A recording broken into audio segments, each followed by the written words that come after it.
잘 지내셨죠? 네, 제가 오랜만에 3부 예배 설교하는 것 같은데 제가 이번 주 설교 준비하면서 굉장히 고민이 많이 됐습니다. 왜냐하면 오늘 우리가 읽은 예레미야 1장 이 1절부터 10절까지 본문이 작년에도 두 번이나 설교했던 본문이거든요.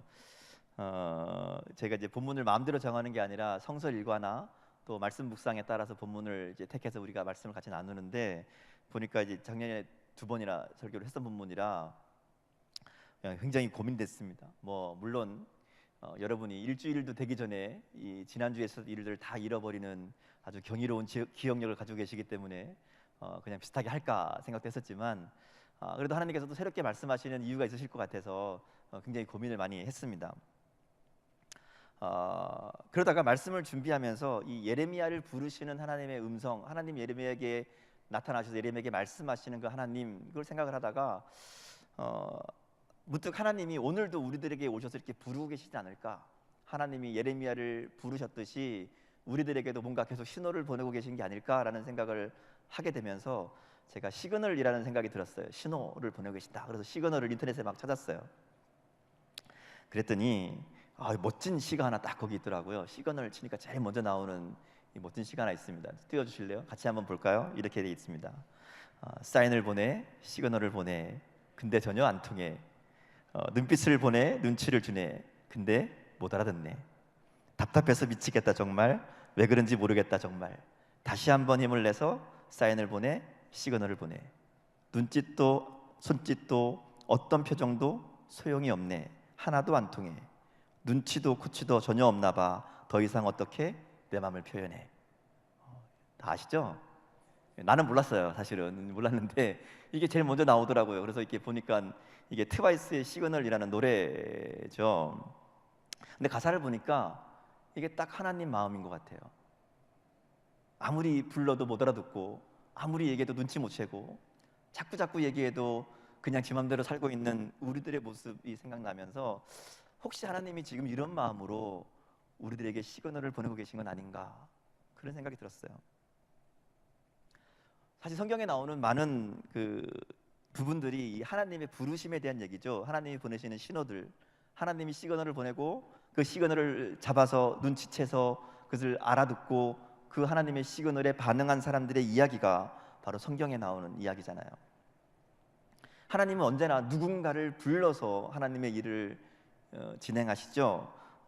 아브라함이 그랬고, 모세가 그랬고, 구약의 많은 사사들이나 선지자들이 다 그랬잖아요. 하나님이 갑자기 뭔가 사람들 가운데 어떤 기적을 행하시거나 어떤 일들을 나타내셔서 하나님이 일을 만들어 가시는 게 아니라, 하나님 꼭 누군가 한 사람을 불러내요.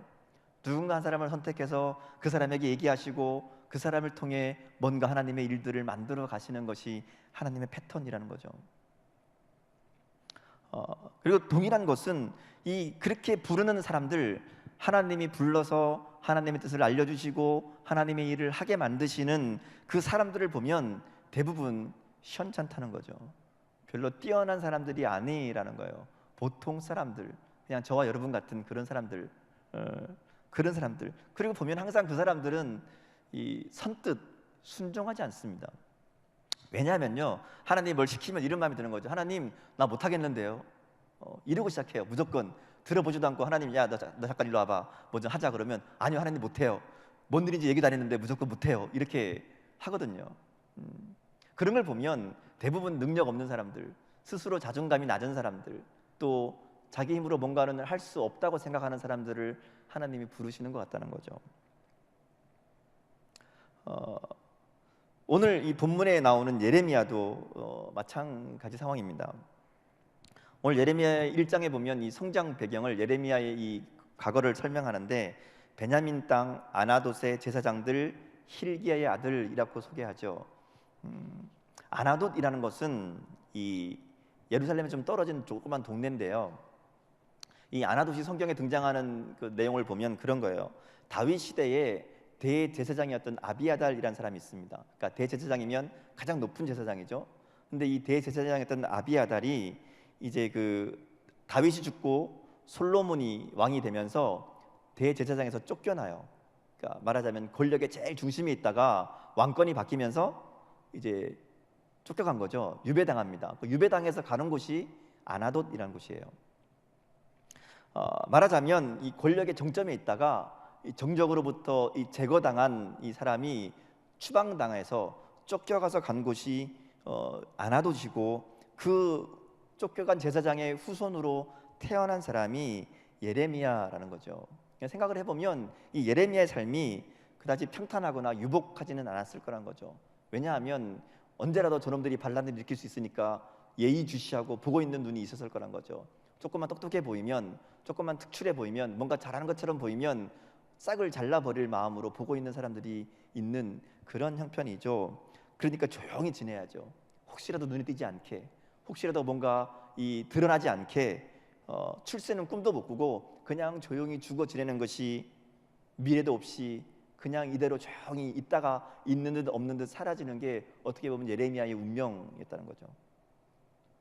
근데 그런 예레미야에게 하나님이 말씀하시죠. 하나님의 말씀이 임했다, 이렇게 얘기합니다. 그러니까 하나님이 찾아오신 거예요. 그래서 두 가지 얘기하시죠. 내가 너를 알았다, 내가 너를 성별했다, 이렇게 두 가지 이야기합니다. 이것은 하나님의 이 부르심이 이 전적으로 하나님의 선택이다라는 의미예요. 아무도 관심을 가지지 않던, 어느 누구에게도 눈에 띄지 않던 이 예레미야라는 사람을 하나님께서 특별한 관심을 가지고 계셨다라는 거죠.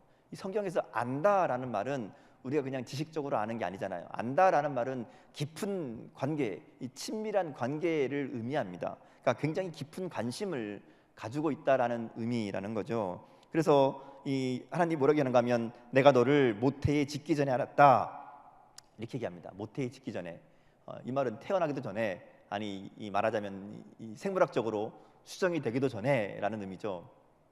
그러니까 이건 어떤 의미인가 하면 예레미야라는 사람의 어떤 형편이나 상황에 상관없이 그냥 예레미야라는 존재 그 자체를 선택하셨다라는 의미예요. 그러니까 예레미야의 어떤 뭐 외모, 예레미야의 능력, 예레미야의 성격, 예레미야가 가지고 있던 것들, 그런 게 아니라 그런 게 전혀 없는 상황에서 선택한 것이기 때문에 그의 조건이나 능력이 아니라 그냥 예레미야 자체를 선택하셨다라는 의미죠. 뿐만 아니라 오래전부터 계획한, 준비한 일이라는 의미를 가지고 있습니다. 그러니까 하나님이 부르심이 어떤 것인가? 바로 특별함이다라고 얘기하는 거죠. 오늘 우리를 부르시는 부르심도 마찬가지라는 거죠. 오늘 우리가 하나님을 알고 또 이렇게 예배드리고 뭐 여러 가지 모양으로 봉사하고 또 말씀대로 살려고 노력하게 된 것도 사실은 다 하나님의 부르심의 은혜에서 은혜에서 시작된 것이죠. 우연히 어쩌다가 우리가 여기 와 있는 게 아니잖아요. 여러분이 나는 내가 선택해서 교회 왔습니다라고 생각할지 모르지만 전혀 그렇지 않죠. 하나님께서 우리를 선택하셔서 하나님께서 우리를 만나주시고 우리에게 이 자리에 있게 하셨다는 겁니다. 하나님은 자격과 조건을 따져서 사람을 부르지 않으신다는 거죠. 은혜로 부르십니다. 그래서 오늘 우리가 여기에 있는 거죠. 우리에게 자격이 있어서, 조건이 있어서 하나님이 만들어 놓으신 조건에 합당해서 우리를 택하신 게 아니라는 거죠. 그랬으면 아마 대부분 없지 않을까요? 여기에 하나님이 자격을 걸고 자 내가 쓸 사람을 부른다, 1번 뭐 2번 뭐 이렇게 했으면 거의 다 없다고 생각을 합니다. 두 번째는 성별했다라고 얘기하죠. 성별. 이 성별이란 말은 구별했다는 말이죠. 구별. 그러니까 어떤 특별한 목적을 위해서 따로 떼어 놓았다, 이런 의미예요. 근데 이것이 예레미야라는 사람이 아까도 얘기했지만 하나님이 쓰기에 적당한 조건이나 능력이 있어서 그를 특별히 구별해 놓았다는 얘기가 아니라 아무 조건과 상황을 보지도 않고 그를 구별했다는 겁니다. 따로 떼어놨다는 거예요. 이 말은 무슨 의미인가 하면 하나님께서 하나님의 일을 위해서 그를 따로 구별하셨기 때문에 그 일을 할 수 있도록 하나님께서 그를 만들어 가신다라는 의미가 있다는 거죠. 구별했다, 따로 떼어놨다, 이 일을 위해서 얘를 따로 불렀다. 근데 그게 어떤 조건이나 어떤 자격이 아니라 그냥 불렀다라는 얘기는 그 일을 하도록 하나님께서 만들어 가시겠다라는 의지가 거기에 담겨 있다는 겁니다. 그래서 우리가 하나님의 부르심에 순종한다는 것을 다른 말로 의미하면 하나님께서 나를 이 일에 맞게 만드시고 이 일에 맞도록 만들어 가신다는 것을 믿는 것을 의미하는 거죠. 하나님 나를 만들어 가실 거야. 하나님 나에게 하나님 나에게 이것을 사명으로 주셨다면 내가 그 일을 감당할 수 있도록 하나님께서 우리를 만들어 가실 것이라는 그 믿음이 바로 이 사명을 바라보는 마음이라는 거죠. 자, 그러면 하나님께서 예레미야를 이렇게 선택하시고 부르신 목적을 이야기하죠. 하나님 뭐라고 얘기하는가 하면 그 백성 가운데 하나님의 뜻을 전하기 위해서 그를 부르셨다 얘기하죠. 내가 너를 어디로 보내든지 가고 누구에게 보내든지 가서 내가 하는 얘기를 전해라 이렇게 얘기하잖아요. 예레미야가 하나님의 말씀을 백성들에게 전하기 위해서 부름을 받았듯이 오늘 우리들에게도 하나님이 우리를 부르신 분명한 목적이 있다는 거죠. 하나님 여러분 왜 부르신 것 같아요? 여러분 왜 부르셨을까요? 우리를 부르신 목적, 사명. 우리가 하나님의 부르심을 받은 가장 분명한 그리고 가장 첫 번째 되는 목적이 있어요. 그것은 예수 그리스도의 복음을 이 땅에 전하는 것. 그게 우리의 가장 첫 번째 목적입니다. 예수님이 부활하신 후에 하늘로 올라가시죠. 그래서 모든 제자들을 다 이 보는 앞에서 제자들한테 분명한 사명을 남기죠. 마태복음 28장 19절 20절 여러분 잘 아시는 말씀일 텐데 이렇게 말씀하시죠. 그러므로 너희는 가서 모든 족속으로 제자를 삼아 아버지와 아들과 성령의 이름으로 세례를 베풀고 내가 너에게 분부한 모든 것을 가르쳐 지키게 하라. 볼지어다 내가 세상 끝날까지 너희와 항상 함께 있으리라 하시니라. 예수님이 마지막으로 제자들에게 또 우리들에게 남기신 명령이 바로 이거예요. 뭐 하라고요? 가서 제자를 삼아라. 가서 복음을 전해라. 이것은 모든 믿는 제자들을 향한 예수님의 분명한 목적, 사명이라는 것이죠. 그래서 우리의 사명은 1차적으로 가장 먼저 생각할 것이 이 세상에 복음을 전하는 것, 그들을 제자로 삼는 것, 그들이 하나님의 백성이 되게 하는 것, 그것이 우리 인생의 가장 첫 번째 목적이 되어야 된다는 겁니다. 이 분명한 사명을 이루기 위해서 우리를 부르신 거죠. 그리고 우리들을 이제 각자의 모습 가운데 이 일을 이루기 위해 여러 가지 모양으로 다른 일들을 맡기신다는 거죠. 가장 분명한 목적은 이 하나라는 거예요. 예수님의 복음을 전하는 것, 그들을 제자로 삼는 것, 그래서 그들을 하나님의 백성으로 거듭나게 하는 것. 그 일을 위해 여러 가지 재능도 주시고 또 우리들에게 해야 할 일들도 주시고 우리들에게 직장도 주시고 학교도 주시고 만나야 될 사람들도 주시고 능력도 주셨다는 거죠.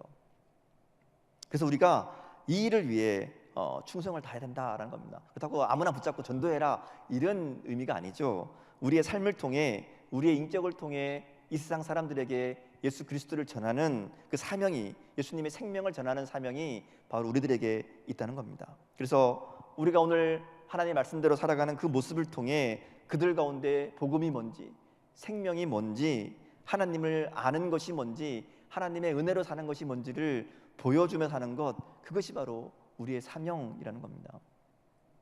근데 이 일이 쉽지 않죠. 어렵습니다. 예레미야도 하나님 부르심 앞에 보인 첫 번째 반응이 뭔가 하면 두려움이었습니다. 그래서 예레미야가 첫 마디였죠. 하나님이 얘기하니까 하나님 말씀 임하신 다음에 뭐라 그래요? 첫 마디가 슬프도소이다. 우리말로는 슬프도소이다 그러지만 이게 사실은 말하자면 감탄문 그런 거예요. 이런 거예요. 하나님 아닌데요. 저는 아닌데요. 하나님 저는 못하겠습니다. 하나님 저는 겁납니다. 두렵습니다. 그런 말이죠. 그가 이야기하면서 이제 이유를 얘기해요. 하나님 내가 왜 두려운가 하면요. 나는 어립니다. 그리고 말할 줄 모릅니다. 이렇게 얘기하죠. 근데 뭐 사실 다 비슷해요. 누구는 뭐 여러분 다 어리잖아요. 그죠? 아니라고 생각하지만 다 어려요. 그리고 말 잘하는 사람 별로 없죠. 비슷합니다. 왜냐하면 하나님은 자격을 따져서 사람을 부르지 않는다고 말씀드렸잖아요. 그러니까 우리들의 형편도 마찬가지라는 거죠. 여기 중에 누구라도 특출나게 뭔가를 잘해서 하나님의 부르심을 받은 사람이 없다는 거죠. 그러니까 누구나 하나님 사명 앞에 서면 두려운 게 당연해요. 무서운 게 당연해요. 할 수 없는 것처럼 보이는 게 당연하다는 거죠. 그게 아닌 사람이 문제예요. 사실은 하나님 부르셨는데 야 하나님 이것 좀 해봐라 그러면 하나님 역시 사람 보시는 눈이 있으시군요. 제가 준비된 사람입니다. 제가 그 일을 하겠습니다. 이렇게 나서면 이 문제가 있는 거죠. 왜냐하면 그런 사람은 설사 그 사명을 이뤘다 할지라도 하나님이 아니라 내 힘으로 했다라고 이야기하고 생각할 것이기 때문에 그렇다는 거죠. 그래서 하나님은 언제나 못할 만한 사람을 불러요. 이거 할 수 없다고 생각하는 사람을 부르신다는 거죠. 그리고 그 사람들을 세우시죠. 그들에게 능력을 주시고 함께 하셔서 그 일을 해나가도록 만드시는 분, 그분이 바로 하나님이시라는 겁니다. 그래서 어떤 의미에서 하나님은 도저히 희망 없는 사람들을 불러요. 이거 안 될 것 같은 사람들을 불러서 만들어 가신다는 거죠. 그런 사람들을 통해 역사하시고 그렇게 하나님의 능력과 하나님의 영광을 나타내신다는 겁니다. 그러니 이런 예레미야의 대답은 사실 예레미야뿐 아니라 모든 사람들이 느끼는 부족함이죠. 오늘 우리도 그렇잖아요. 우리가 말씀대로 산다고 하는 것, 믿음으로 산다고 하는 것, 삶을 통해 복음을 전하는 거, 뭐 말은 쉽죠. 근데 그게 사실은 어렵잖아요.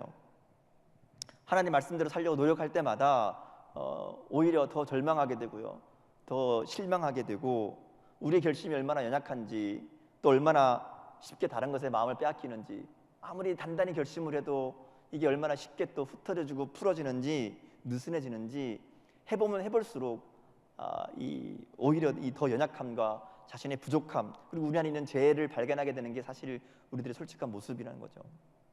근데 중요한 것은 하나님께서 바로 그런 사람들을 사용하신다는 거죠.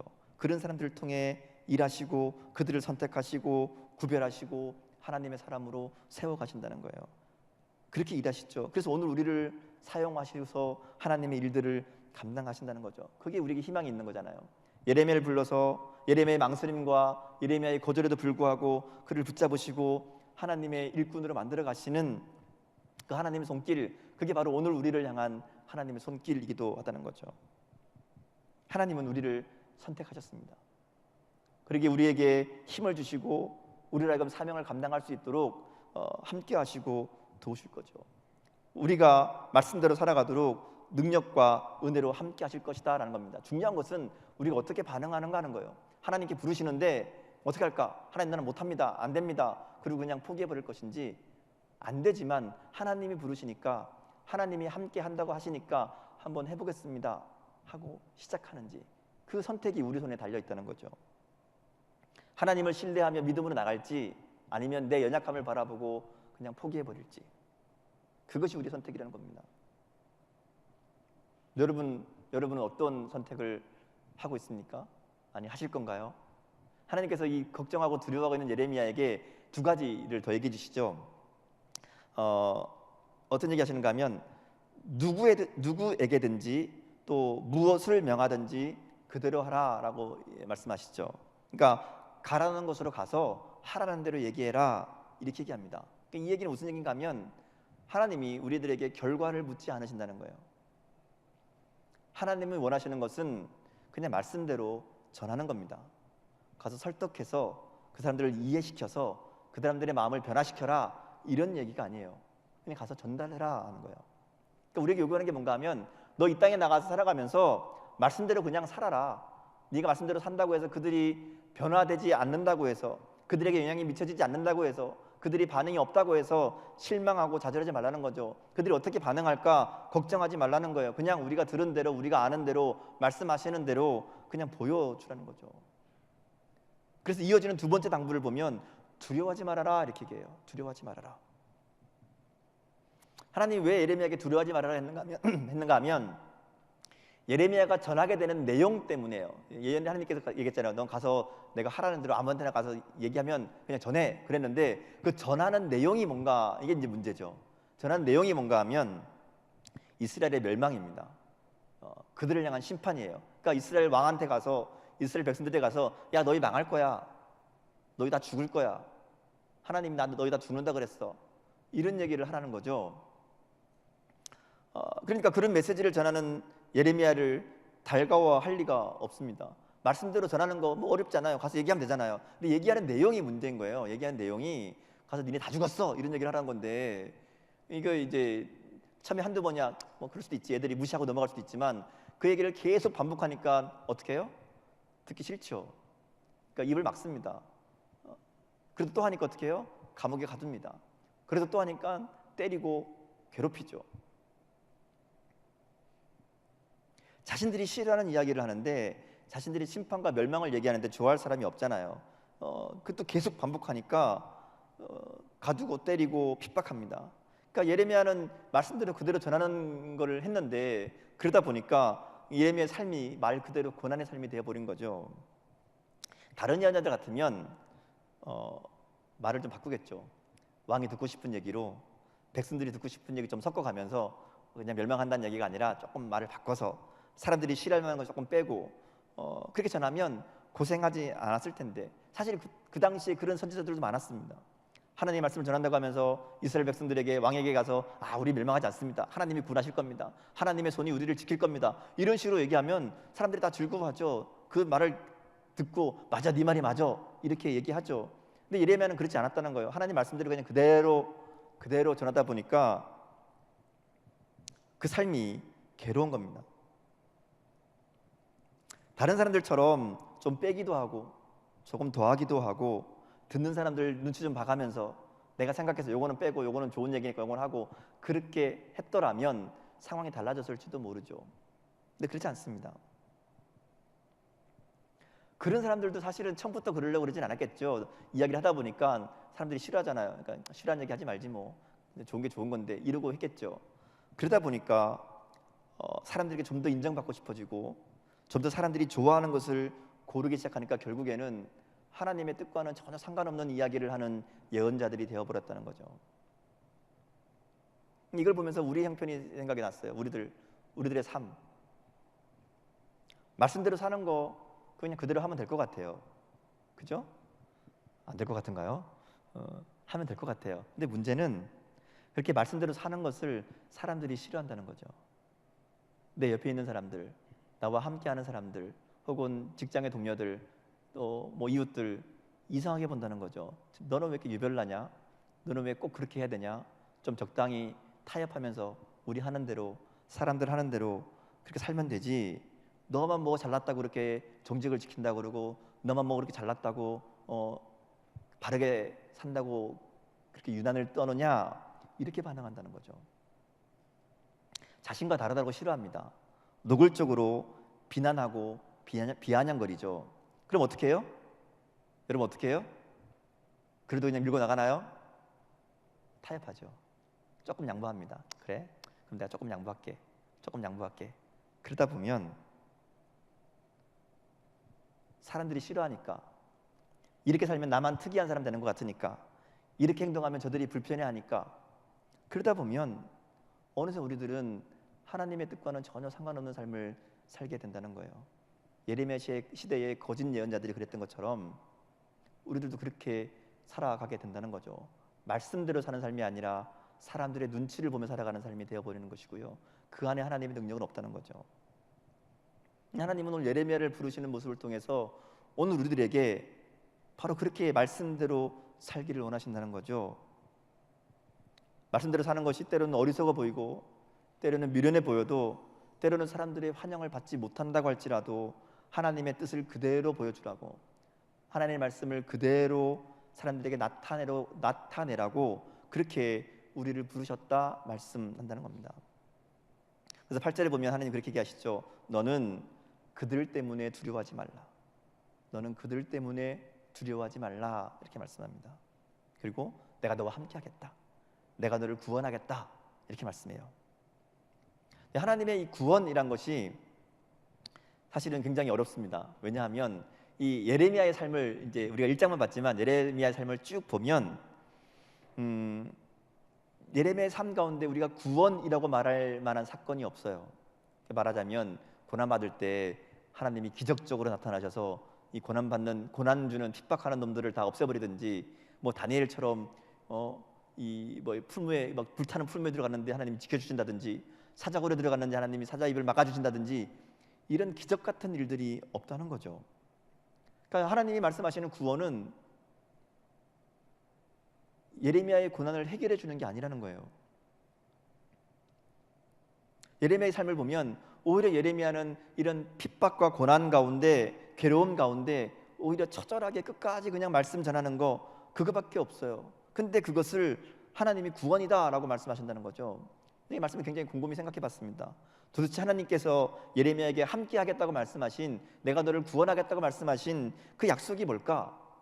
그 의미가 뭘까? 오죽하면 나중에 보면 예레미야가 그러거든. 예레미야가 자기가 태어난 날을 저주합니다. 얼마나 힘들면 나는 안 태어났으면 좋았을 뻔했다, 나는 차라리 이 세상에 나지 않았으면 좋았을 뻔했다, 이런 얘기를 막 하거든요. 근데 도대체 어디에 구원이 있었을까? 하나님이 함께 하시고 구원하신다고 했는데 예레미야는 그 말 믿고 평생을 그게 말씀대로 살았는데, 근데 과연 그러면 하나님의 구원이 무엇이었을까? 말씀을 쭉 읽다 보면요, 18절, 19절 말씀에 보면 그런 얘기가 나와요. 하나님께서 예레미야에게 이런 얘기해요. 내가 너를 그들 앞에서 견고한 성읍이 되게 하겠다. 내가 너를 그들 앞에서 쇠기둥이 되게 하겠다. 놋 성벽이 되게 하겠다. 이렇게 말씀합니다. 이 그들은 이제 예레미야의 메시지를 듣는 이스라엘 백성들이죠. 예레미야를 핍박하는. 그리고 하시는 말씀이 이렇게 얘기합니다. 그리고 그들이 너를 이기지 못하게 하겠다. 이렇게 말씀합니다. 그들이 너를 이기지 못하게 하겠다. 그러면서 다시 한번 반복해요. 내가 너와 함께하며 너를 구원할 것이다. 이렇게 선언한 거죠. 결국 하나님이 약속하시는 구원이 뭘까 생각해 보면 이 예레미야를 어려운 환경 가운데서 빼내주신다든지 그 환경을 바꾸어 주신다든지 혹은 그 예레미야가 한마디 선포하면 사람들이 다 그 말 앞에 엎드리게 해준다든지 뭐 이런 의미가 아니라는 거죠. 여전히 그들은 예레미야를 거부하고 핍박하는 상황이지만 그럼에도 불구하고 그들이 예레미야를 이기지 못하도록 예레미야가 끝까지 말씀대로 살아갈 수 있도록 그 앞에 당당하고 굳세게 버틸 수 있도록 하나님이 예레미야를 붙잡아 주시겠다. 그게 하나님의 약속이라는 거죠.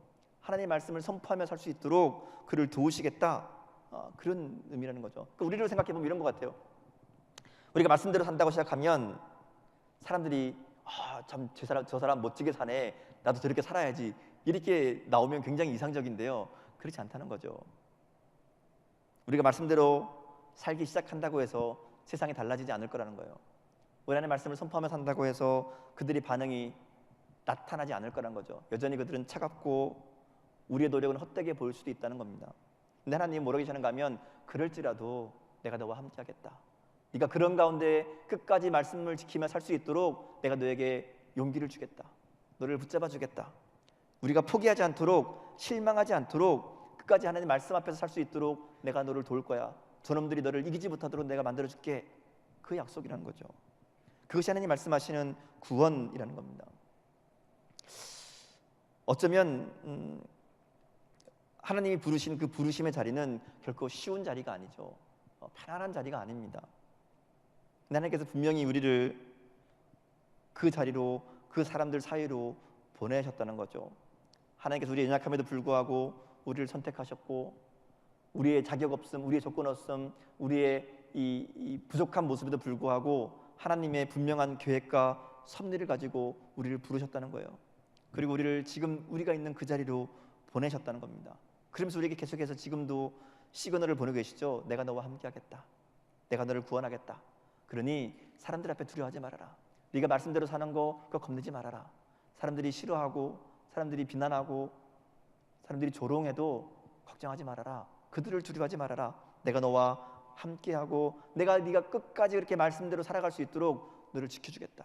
너를 붙잡아주겠다. 그렇게 말씀하고 있다는 거죠.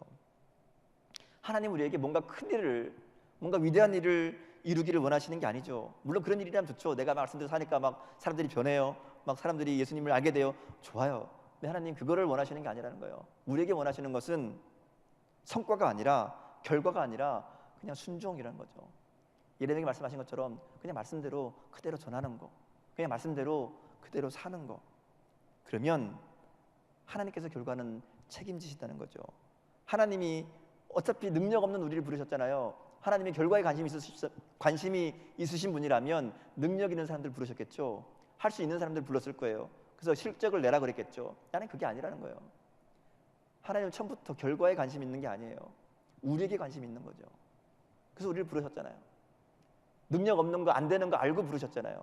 그러니까 결과를 내라고 얘기하지 않는다는 거죠. 그냥 하라는 거예요. 그러면 하나님이 이 일들을 만들어 가시겠다.